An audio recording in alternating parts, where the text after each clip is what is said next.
Uma mulher e uma criança se cruzam no elevador do prédio onde moram. Ele é um menino tímido, com um olhar carregado de medo e tristeza. Ela, uma jovem acolhedora, que aproveita e espera pelo seu andar para iniciar uma conversa. Qual o seu nome? Ela pergunta. Tímido e relutante, o garoto responde. Meu nome é Luca. É com essa simples frase, nesse momento tão humano, que começa uma das canções mais profundas já escritas. Luca, de Suzane Vega, conta a história de uma criança vítima de abuso infantil. Nesse vídeo vamos explorar essa obra sensível e entender como ela conseguiu abrir debates sobre esse tipo de violência numa época em que esse tema era totalmente evitado. My name is Luca.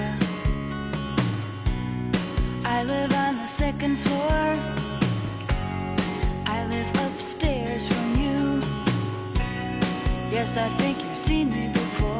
Interpretada pela cantora norte-americana Suzane Vega, Luca foi lançada no ano de 87 e é considerada até hoje o seu maior sucesso. Para a composição, a artista disse que se baseou em fatos reais observados em sua rotina. Da janela do prédio onde morava, ela via crianças brincando pelos arredores, mas uma delas se destacava. Essa criança se chamava Luca e era um garoto diferente dos outros. Ele tinha uma infância e amigos, mas mesmo assim parecia deslocado. Na música de Suzane, Luca é uma criança que sofre abuso dos pais. No entanto, em entrevistas, ela revelou que não sabia se o menino da vida real também passava por isso, já que ela não o conhecia profundamente. De qualquer forma, ela decidiu usar essa percepção sobre ele como ponto de partida para criar uma canção que dava voz a uma realidade sombria e muitas vezes ocultada socialmente. Luca possui uma narrativa totalmente autoexplicativa, ou seja, é aquele tipo de música que não possui um duplo sentido em sua mensagem. Na verdade, ela escancara seu propósito de forma totalmente explícita, mas ainda assim sensível e cuidadosa. A história começa com um encontro casual de uma mulher e de um garoto dentro do elevador do prédio em que ambos moravam. Eles iniciam uma conversa e o menino revela seu nome e o andar de seu apartamento. Criando um cenário hipotético para além do que é mostrado na letra, vamos supor que essa mulher já estava desconfiada de que a criança estava sofrendo abusos. Então ela questiona sobre os barulhos e gritos que vinham da casa dele e até mesmo dos supostos machucados em seu pequeno corpo. Essa cena abre um gancho para o trecho a seguir da música em que o garoto diz: se você ouvir algum tipo de briga de madrugada ou algum tipo de encrenca, por favor, não questione. Esse recorte expõe claramente um comportamento comum de vítimas de abuso. Muitas delas costumam se calar ou até mesmo esconder o que acontece por medo de seus agressores.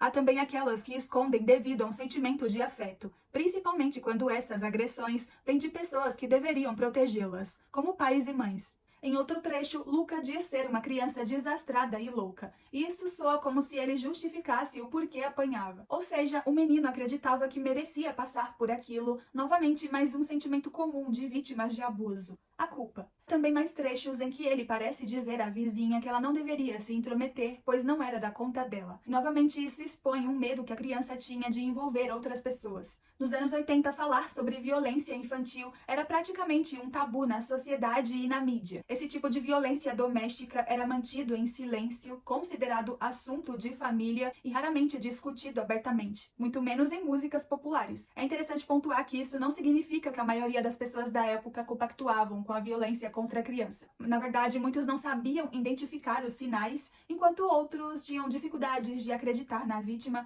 principalmente quando as acusações vinham de pessoas muito próximas a elas, como parentes. E falando em vítimas, além das crianças, também tinha a violência contra a mulher, e todas elas possuíam pouca proteção e voz. Dito tudo isso, podemos entender a canção de Luca como um hit revolucionário e provocativo, que ousou abordar esse tema emergente numa época totalmente omissa. Não existem relatos oficiais que destacam que Luca foi boicotada pela imprensa, mas é fato que na época havia sim uma certa resistência dos grandes meios em abordar temas tão pesados em suas músicas, e devido a isso a canção ela foi meio que restringida nas rádios. Luca foi uma canção que não fez um grande sucesso comercial, não atingiu colocações tão relevantes, por exemplo, nas maiores paradas do mundo, como a Billboard. Mas tudo bem, aparentemente esse não era o propósito da Suzane. Ela não escreveu a canção com um intuito comercial, mas sim de denúncia e conscientização. De qualquer forma, por toda a sua potência, a canção foi indicada ao Grammy nas categorias de melhor performance vocal pop feminina e também de melhor canção do ano de 88. Na premiação, a performance de Suzane foi tão tocante e poderosa que emocionou uma pessoa em especial. O cantor Prince, que foi o único a aplaudi-la de pé em meio a um público de artistas que permaneceram neutros diante uma apresentação tão potente. O cantor, conhecido por sua sensibilidade artística, ficou tão comovido com a apresentação que mais tarde enviou uma carta a Suzanne que dizia: "Essa é a música mais emocionante que eu já ouvi em muito tempo. Obrigada por dar voz a algo tão importante e por sua coragem." Luca é um convite à atenção e à ação para que possamos identificar, denunciar e combater a violência contra a criança. Suzanne Vega, com sua coragem artística, abriu portas para que esse tema fosse debatido mais abertamente, influenciando movimentos de proteção à infância e inspirando outras obras que tratam de violência doméstica. E essa foi a análise de hoje. Eu espero que vocês tenham gostado. Se inscrevam no canal para acompanhar mais conteúdos como esse. Deixem o seu like para apoiar o meu trabalho. É isso, até o próximo vídeo.